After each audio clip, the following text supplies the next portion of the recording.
Hello everyone, welcome back to my channel for a brand new mystery with Mollie. If you are new around here, if you've never seen my face on your screen before, then hi, my name is Mollie and I post true crime videos like this every single week, so if you think that that is something that you might want to stick around for, then please do subscribe and don't forget to switch on the little notification bells that YouTube will let you know whenever I post a new video. This week we are going to be talking about a solved case from the southeast of England when a young barmaid was found brutally murdered in the car park behind her place of work. A murder investigation was swiftly launched by the police, and surprisingly, something that the police were not short on in this case were confessions. They literally had a number of people confessing to her murder, so the detectives had the task of trying to work out which of these admissions of guilt were false and which were genuine. Eventually, a top suspect emerged when all of the evidence seemed to point to one man as being the killer, and he was convicted. It seemed like the case was solved, but as it turns out, it wasn't. The police had got it wrong. They'd sent the wrong man to prison for a horrific murder. This case would go down in British history as being one of the worst miscarriages of justice that the country had ever seen. And after the wrongly accused conviction was quashed, the pressure was on the detectives to find the real killer nearly 3 decades after the crime. Join me as we delve into the devastating case of Teresa De Simone.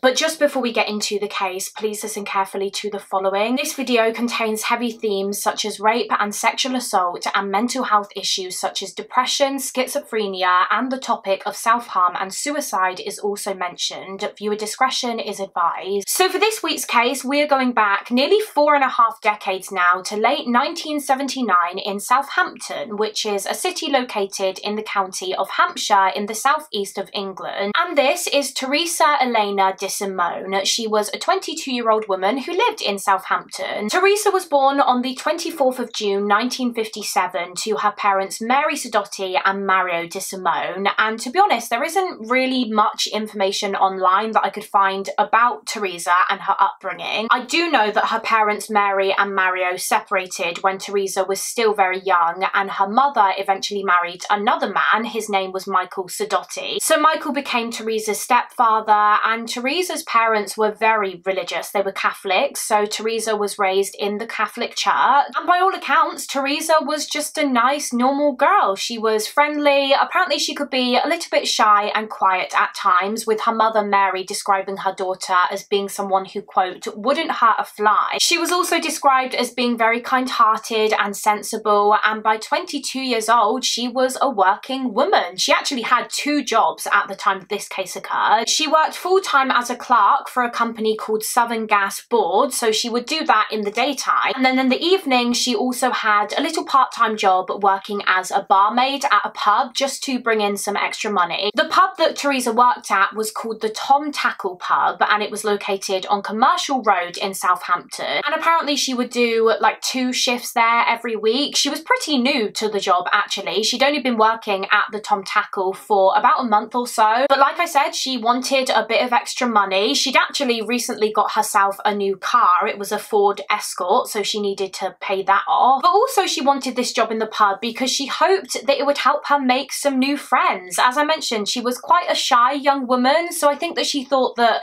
working in a pub would help with this, would help to bring her out of her shell a bit more. It would help to get her chatting to some new people because, you know, to be a barmaid, you kind of do have to be very chatty and sociable with the locals, don't you? And actually, working at the pub happens to be exactly what Teresa was doing on the day that this case took place. The date was the 4th of December 1979. It was a Tuesday, and as I said, that Tuesday evening, Teresa was working a shift at the Tom Tackle. So it was a normal night. She worked her shift, and then around 11 p.m. her shift ended, as that was when the pub closed for the night. However, the night was far from over for Teresa, as she actually had plans to go out with her friend Jenny afterwards. It was Jenny's birthday, so she and Teresa had decided to go on a night out together to celebrate. So after Teresa's shift came to an end, Jenny picked Teresa up from the pub, and then they headed to a disco at a nightclub which was located on London Road in Southampton, which was literally less than a mile away from the pub. And by all accounts, they had a really nice time at this disco. Neither of the girls were drinking that night because they were both driving, but to be honest, they didn't feel like they were missing out. They didn't need alcohol. They were having enough fun, just dancing and chatting in the club, drinking soft drinks. They stayed in the club for a couple of hours, and then shortly before 1 AM on the 5th of December, they left, got into Jenny's car, and then Jenny drove Teresa back to her place of work, the Tom Tackle pub, as Teresa had left her car parked just behind the pub in the private parking area where the staff would leave their cars during their shift. So Jenny pulled up just outside the parking area. According to one source, the young women chatted for a little while, and then eventually Teresa got out, she said goodbye to Jenny, and she made her way towards her vehicle, and Jenny drove away. Teresa obviously planned to get into her Ford Escort and go straight home to bed. However, as it would turn out, she never made it there. Teresa never returned home. The following morning, so this was the morning of the 5th of December, Teresa's mother Mary woke up and she noticed that Teresa's bed hadn't been slept in. She hadn't come back the previous night, and so worried, she asked her husband Michael, Teresa's stepfather, to head to the Tom Tackle pub to see if perhaps Teresa was still there. So he did. Michael went to the pub, and there he discovered that Teresa's car was still there. It was still parked behind the pub in the staff parking area, but for whatever reason, Michael didn't really think to go towards it and take a closer look. He just decided to head back home and tell Mary about it, tell her that Teresa's car was still at the Tom Tackle. Had Michael walked towards the car, he would have found out the terrifying reason as to why Teresa never returned home from her night out. Shortly after Michael left the premises, the landlord of the Tom Tackle, a man named Anthony Pocock, headed down to the pub as he was expecting a delivery from the brewery. Now, Anthony lived just above the pub, I think, and at around 10 AM that Wednesday morning, he headed down to the parking area to wait for the delivery van to arrive. But when he got down there, he obviously realised that Teresa's vehicle, her Ford Escort, was still parked there. It had obviously been left there overnight, which was really inconvenient for Anthony because the delivery van would need to pull into the parking lot to drop off the stock. So when Anthony saw Teresa's car, he was thinking, well, I'm gonna have to see if I can move it myself because it's in the way. So he started walking towards Teresa's car, and when he went to open the door, he realised that it was unlocked.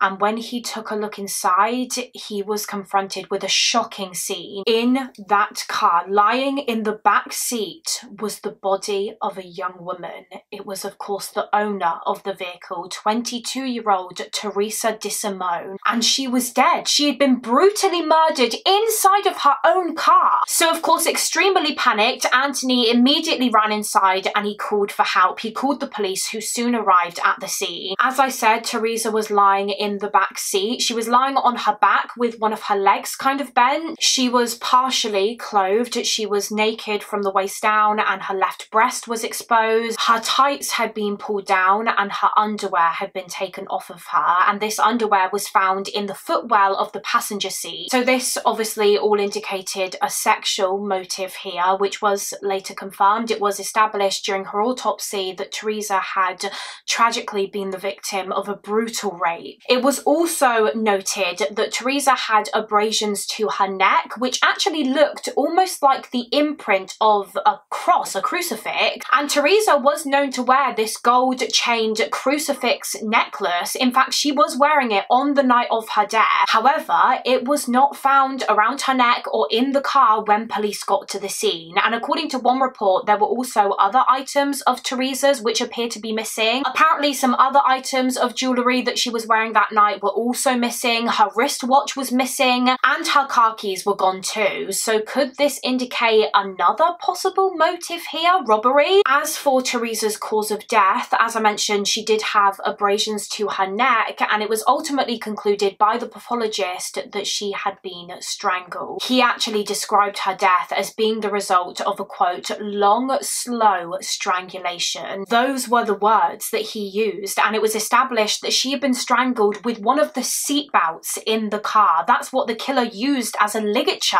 and he placed Teresa's time of death as being anywhere between 1 AM to 2 AM in the early hours of the 5th of December. So Teresa was killed very, very shortly after she was dropped back at the pub by her friend Jenny after their night out. So was the killer watching Teresa as she got out of Jenny's car, and as Jenny drove away, he approached Teresa and attacked? That's what it looked like. So the Hampshire police had a murder inquiry on on their hands here. The hunt was on to find the sadistic predator responsible for this heinous crime. So of course, very quickly, a forensic team was brought in to examine the scene, search for evidence within the car. Teresa's family were made aware of the awful news that she was dead, and the police immediately began taking statements from everyone in Teresa's life, her family, her friends, her work colleagues at both Southern Gas and the pub. They spoke to the locals. They also started conducting door-to-door inquiries, speaking to everyone who lived nearby the pub and asking if they'd seen or heard anything on the night that Teresa was killed. In addition to that, the police also had this, what was called an appeal caravan set up. It was basically a caravan right by the crime scene, by the pub, but for anyone who thought that they may have had some information to pop by and talk to the police. And they decided to film a reenactment, a reconstruction of Teresa's movements that night. They had a young female police officer who looked similar to Teresa trace her last steps from,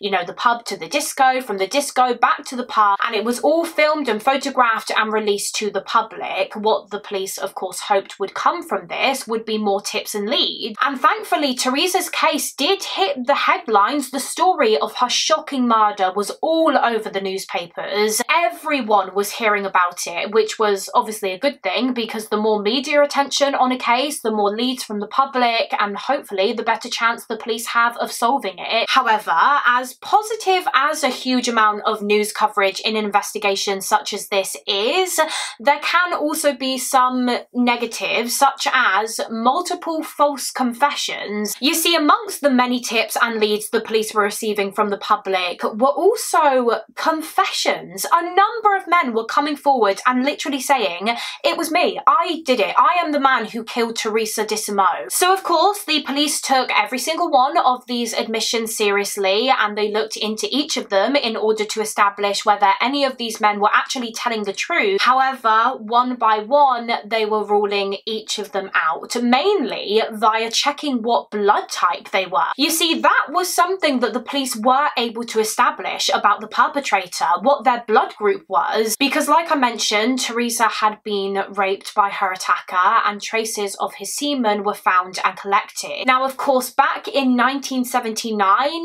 the police couldn't do much with this evidence. This was a time before DNA and forensic technology, so they wouldn't be able to use these semen samples to positively identify the killer and get a DNA match. However, when scientists examined these semen samples, what they found was that the killer was a secretor.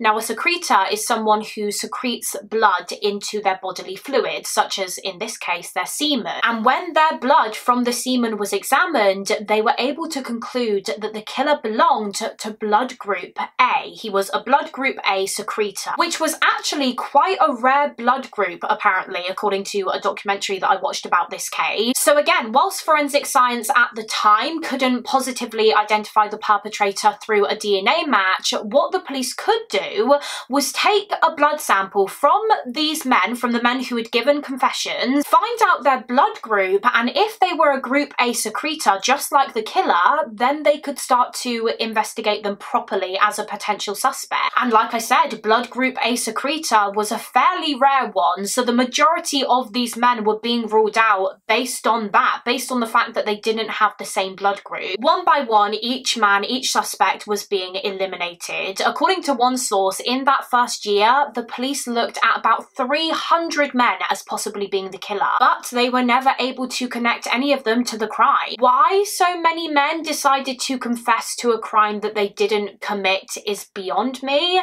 but I mean, it does happen, doesn't it? It can happen a lot in high-profile cases like this, false confession. But yeah, they were all eventually ruled out, and sadly, over time, the investigation into the horrific murder of Teresa De Simone started to go cold. Or at least that was until just over a year after Teresa's death, when yet another confession to the crime seemed to emerge. A confession which, amongst all of the others, appeared to stand out to the detectives. They really thought that this confession may have actually been genuine. It was the 11th of December 1980, and that day a 28-year-old man named Sean Hodgson asked to speak with a prison priest. You see, at this time in late 1980, Sean Hodgson was an inmate at Wandsworth Prison in South southwest London. But before we get into why Sean Hodgson was in prison, let's just talk a little bit more about him. So he was born in 1952 and he was originally from County Durham in the northeast of England. Apparently Sean came from quite a big family and not much is really known about what his upbringing was like. However, it is stated that by just 11 years old, Hodgson had already begun breaking the law, which landed him in a Borstal at age 11. He was sent to a youth detention centre. He started committing crimes such as theft and burglary at a very young age, and even after his time in the Borstal, this seemed to continue. And most of his crimes were, in the grand scheme of things, relatively minor offences, although sources state that he had also been arrested before for other crimes such as being in possession of an offensive weapon and also unlawful sexual intercourse. So he was fairly well known to the police, and the reason why he was in prison at the time that he came onto the detectives' radar in this case in late 1980 was again because of theft. He had been arrested and convicted for the theft of a motor vehicle, a few vehicles actually, and for this he was sentenced to spend 3 years in Wandsworth prison. And it turns out that he committed this crime. He stole these vehicles in Southampton on the same night that Teresa De Simone was killed. Now, despite the fact that he was known to the police, Sean Hodgson wasn't really someone that the police looked at as a person of interest in the early stages of the investigation into Teresa's murder, or at least he wasn't right at the top of the suspect list initially anyway. That was until a year later, in December of 1980, when he went to the chapel in Wandsworth prison asking if he could speak to the priest. He wanted to speak to Father Frank Moran because he wanted to make a confession. Sean Hodgson confessed to Father Moran that he was a killer, that he was the man responsible for the murder of Teresa De Simone. Hodgson actually told his priest that Teresa had kind of kept visiting him in his dreams. He kept seeing her face. He said that the face of the woman he killed, quote, kept coming back to him and he couldn't handle it. He was racked with guilt over what he had done to her, especially because the first anniversary of her death had just passed. And not only did he confess to Father Moran, but he also confessed to a prison officer and a fellow inmate that he was the murderer. So as a result of these confessions, the police were contacted and they immediately went to Wandsworth prison to speak with Sean Hodgson. And sure enough, he confessed to the detectives too. He actually gave them a written confession which read, quote, "After much deliberation and thought and confession with the priest here in Wandsworth, after all the trouble I have caused, not only to you, the police, but myself, the mental torture I have gone through, the family of the person concerned, I must, for my own sanity and the punishment I will receive for this horrible crime, I wish now that it was me that was dead and not the person I killed at the Tom Tackle pub, but I did the murder. Why? I don't know. So all I can say is let justice be done." But of course, this had been just one of many confessions to the crime for the police, so they couldn't just take Sean's word for it. They needed evidence that he was telling the truth. So the police interviewed Sean Hodgson a number of times and they asked him to give them details, all the details that he could remember about Teresa's murder. Because, as I'm sure you guys are probably aware, something that the police always do with unsolved cases is withhold certain information from the public. They will never release every single detail about an unsolved case to the media and the public. They will always keep some information back, because this way, if they do get a confession from someone, they can corroborate it if that person is able to give them details about the crime, which only the perpetrator could have known because they were there. And that was, again, another reason why all of the other men that had confessed was subsequently ruled out, because the details that they gave the police about Teresa's murder were wrong. But as it would turn out, that wouldn't be the case with Sean Hodgson. He was giving details about this murder which were absolutely correct. Details which hadn't been released to the public. Details about how Teresa had been left, in what kind of position her body was left in. Details about her car, her jewellery, her clothing. It was just tick, tick, tick. He really did have all of the information, it seemed. So the police finally felt like they were on the right track here. Sean Hodgson really was the killer. And the evidence didn't stop there. When Sean Hodgson's blood was taken and examined, scientists found that he had the same exact rare blood type as the murderer. And in addition to that, the police, of course, already knew that he had opportunity to carry out this crime because he was in the area. He was in Southampton on the night of the killing, stealing cars. Everything seemed to be pointing directly to Sean Hodgson. Police finally felt like they had their man, and so he was charged. He was charged with the rape and murder of 22-year-old Teresa De Simone. However, would you believe it, despite his confession, by the time his trial rolled around in early 1982, he actually pleaded not guilty. Sean Hodgson did a complete 180, and he was now claiming that the confession he gave was false. He wasn't the one who killed Teresa. He'd lied. He actually fully admitted that he was a compulsive liar, and that was the defense's argument during his trial. They claimed that the only reason Sean Hodgson confessed was because he was a pathological liar with a history of mental health issues. Sources state that he did suffer from a, quote, severe personality disorder, and he'd also struggled with self-harm for much of his life. And apparently he was known to just admit to several crimes that he had no involvement in. According to one report, there was even one occasion where he confessed to another murder which hadn't even happened. He'd made it up. It was fictional. So yeah, his defense team argued that that was exactly what had happened here. Sean had lied about being involved in Teresa's murder due to his mental state. Now, Sean didn't go into the witness box during the trial, and he did provide a statement to the court as to why. It read, "I would like to tell the members of the jury why I can't go into the witness box is because I am a pathological liar. Secondly, I did not kill Teresa De Simone. Thirdly, every time I've been nicked by the police, which is on many occasions, I've made false confessions to crimes I have not committed,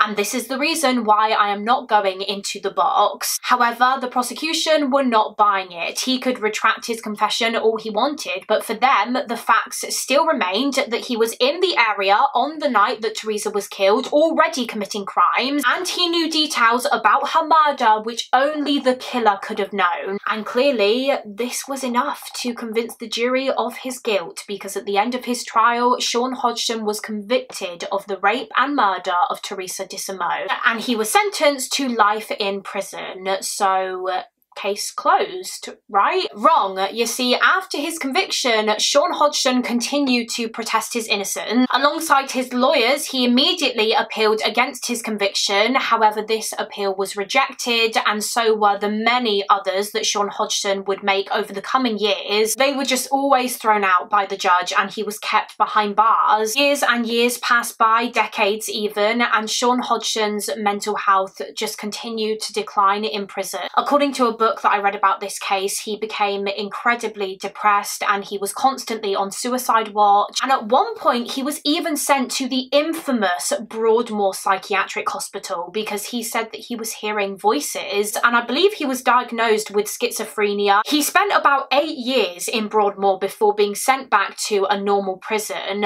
but despite his mental state all throughout his time in prison, he still remained adamant that he was innocent. And in 2008, there appeared to finally be a little glimmer of hope, a little glimmer of light at the end of this dark tunnel for Sean Hodgson. After spending more than 2.5 decades locked up, one day in March of 2008, Hodgson was reading an edition of Inside Time, which is a national newspaper specifically created for prisons in the UK. It's a monthly newspaper created for prisoners and detainees to read whilst they are incarcerated. Anyway, Sean was reading Inside Time when he came across an advertisement for this solicitor's firm who specialised in miscarriages of justice and wrongful convictions. They specialised in appealing against convictions, and so, having tried everything else, Sean Hodgson decided to reach out to them and ask them for their help in proving his innocence, and the solicitors agreed. They agreed to take on Sean's case, and they began investigating it. Now, of course, by this point, by 2008, DNA and forensic science had come a hell of a long way. As I said earlier, back when Teresa was killed in the late 70s, 1970s, it wasn't even a thing yet. Forensic science just did not exist. So what Sean's solicitors were hoping is that they might be able to use this new technology to finally get a definitive answer as to who killed Teresa De Simone. And so they started looking for old evidence related to Teresa's case that they could DNA test. They wanted to find samples and swabs that had been taken from her body back in 1979. Now, apparently, initially, the police claimed that they believed all of the exhibits in Teresa's case had been destroyed years and years earlier because, well, I guess in the eyes of the law, the case was solved. It was closed. There was no need to keep these exhibits. However, the solicitors were not willing to just accept that. They needed to at least look for them, and so they started looking into the Forensic Science Service archives for Teresa's case files, which luckily were eventually found in this big old warehouse. So they started digging through this case file, and as luck would have it, they found something. Right at the bottom, they found an old evidence bag containing swabs which had been taken from Teresa's car, her clothing, and her body when she was found dead the morning after her death. Now, these swabs included vaginal swabs which had been taken from Teresa, and we know that she had been raped by her attacker. So what they were hoping was that they might be able to get a DNA profile of the attacker from the semen on these swabs which were literally about 26 years old by this point. So they were sent off for testing, and thankfully they were successful. Scientists were able to extract the killer's DNA from these swabs, and of course the very first thing that they did was compare it against the DNA of Sean Hodgson, and would you believe it? It was not a match. The DNA profile of the offender did not match Sean Hodgson. He'd been protesting his innocence all these years, and he was right. He wasn't the killer. He'd spent more than a quarter of a century locked up for a crime that he didn't commit. So of course immediately Sean Hodgson's case went to the Court of Appeal and his conviction was quashed. And on the 18th of March 2009, Sean Hodgson, who was about 57 years old by this point, was released from prison after spending 27 years behind bars. He walked out of the Royal Courts of Justice in Westminster to crowds of people and the press, all eager to speak to him, and he had to be kind of held up by his brother Peter. Sean Hodgson himself didn't really address the crowds, but his brother Peter spoke on his behalf, and he thanked Sean's solicitor for helping to fight for Sean's freedom. Of course, because of this huge miscarriage of justice that Sean Hodgson had been the victim of, he would be getting some compensation, and I believe he was given about £250,000, which he used to buy himself a house in County Durham, I think, which is where he grew up. And whilst a lot of people, members of the public, felt an enormous amount of sympathy for Sean Hodgson, understandably, Teresa's family, her parents, did not share these same feelings. They did not feel sorry for Sean Hodgson. They were angry at him because if he hadn't given that false confession, then the police would have carried on looking into other people and maybe they would have found the real killer. But now, I mean, Teresa's family were right back to square one. It had been nearly 3 decades since their daughter was murdered, and now they were faced with the reality that the person who took her life had actually been free this whole time, and they had no idea who the killer really was. Now, you may be wondering, if Sean Hodgson was innocent, then how on earth did he know so much about this crime? As we know, that was a huge part of the police's case and the prosecution's case during the trial, the fact that he knew details about Teresa's murder that hadn't been released to the public. But if he wasn't responsible, which, I mean, he wasn't, the DNA proved that he wasn't, but then how did he get those details correct when he gave his false confession? Well, it's not really known how, to be honest. I suppose there's a chance that he was just lucky. I mean, lucky definitely isn't the right word, but there's a chance that he could have just been guessing these details about the case and unbelievably his guesses were correct. Or it has been theorized that perhaps Sean did in fact see the murder taking place, or he saw Teresa's body in her car afterwards because he was in Southampton that night stealing cars. So it's speculated that maybe there was a possibility that he stumbled upon the crime scene and at the time he then somehow convinced himself that he was the one who had just killed this young woman. I mean, we know that he did suffer from schizophrenia. Sean Hodgson never said that that was what really happened, I don't believe, but I think that is the theory that is believed the most, that he must have possibly come across Teresa's body in the car, and that's how he knew details about the car and her clothing and how her body was left, etc. As we know, Sean Hodgson was released from prison after his conviction was quashed in 2009, and he did really struggle to adapt to this new life on the outside, having spent so long in incarceration. However, as it would turn out, it would not be long before he became involved with the law again. Just the following year, in 2010, he was arrested after a resident at a care home in County Durham, not far from where he lived, alleged that Sean Hodgson had raped her. This resident was just 22 years old and she had learning difficulties, and so Sean Hodgson was arrested. And in March of 2011, whilst he denied raping this young woman, he did plead guilty to, quote, sexually touching her without consent. Now, he didn't receive any prison time for this. Instead, he was given a 3-year community order, so community service essentially, although it transpires that Sean Hodgson would never complete this 3-year community order because just the year after his conviction, in October of 2012, he passed away at 61 years old as a result of emphysema, which is a chronic lung disease. But going back to Teresa's case, obviously after Sean Hodgson's conviction was quashed, it was now open once again. After a quarter of a century, it was classed as unsolved. And as you can imagine, the pressure was on the Hampshire police here because they'd gotten it so wrong. They'd sent the wrong man to prison. So now they were under an enormous amount of pressure to find the real killer nearly 30 years after the crime. I mean, in fairness to the old detectives, they kind of did do the best that they could with the tools and techniques that they had at their disposal at the time. This wasn't like other cases of miscarriages of justice where there was a hell of a lot of police corruption. So like, for instance, do you guys remember last year when I covered the case of Leslie Mollie?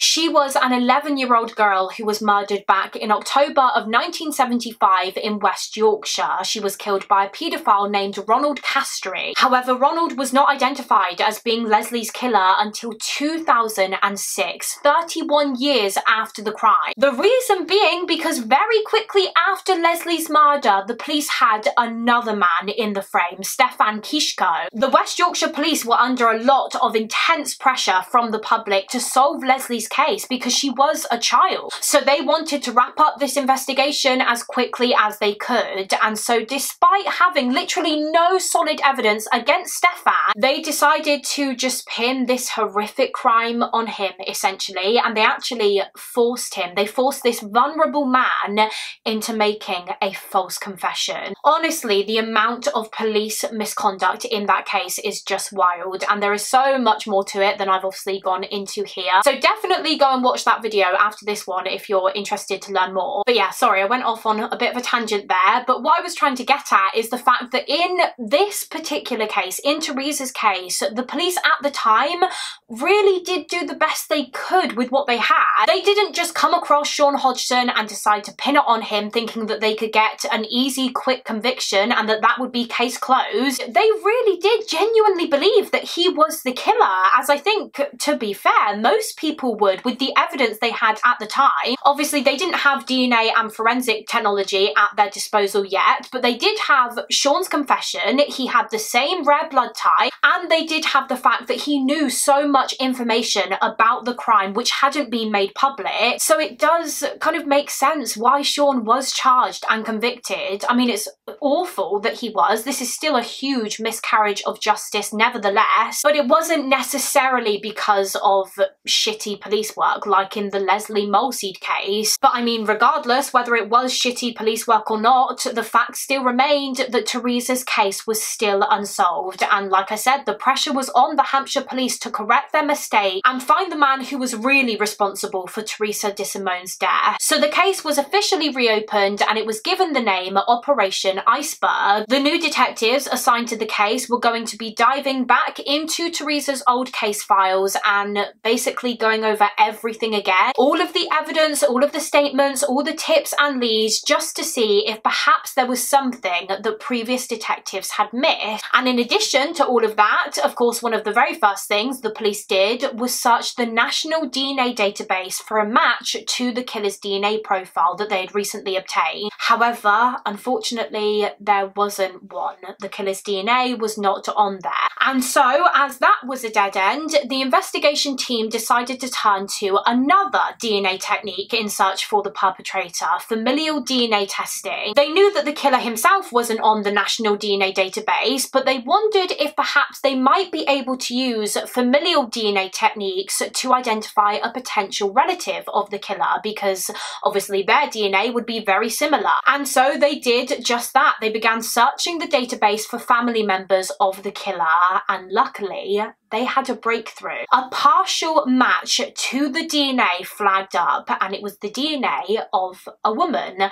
Her DNA was on the database because she had been arrested for a relatively minor crime, I believe, but now the police believed that this woman was the sister of the man who killed Teresa De Simone. So the police began looking into this woman's family tree, her siblings. She actually had a couple of brothers, but one of these brothers in particular very much stood out to the police. His name was David Lace, and the reason David Lace stood out was because his name was actually in Teresa's original case file. It turns out that much like Sean Hodgson, David Lace was also one of the many men who had confessed to Teresa's murder. So let's find out a little bit more about him. So David Lace was born on the 2nd of September 1962, meaning that he would have been about 17 years old at the time of Teresa's murder and 47 years old by this point in 2009. He was originally from Portsmouth in Hampshire, which is just under 20 miles away from Southampton, and David was one of 6 children. He had 3 brothers and 2 sisters, and according to David's siblings, their childhood was not a pleasant one at all. Apparently their father was very, very abusive. He would regularly beat the kids, and he was abusive towards his wife, David's mother, too. At one point he even stabbed her in the stomach 6 times, resulting in his father being sent to a psychiatric hospital, and thankfully his mother did survive this attack. Sources state that David spent much of his childhood kind of in and out of the care system and boys' homes, and at just 15 years old he started committing crimes. In 1977 he was arrested for burglary and convicted, but because of his age he obviously wasn't sent to prison.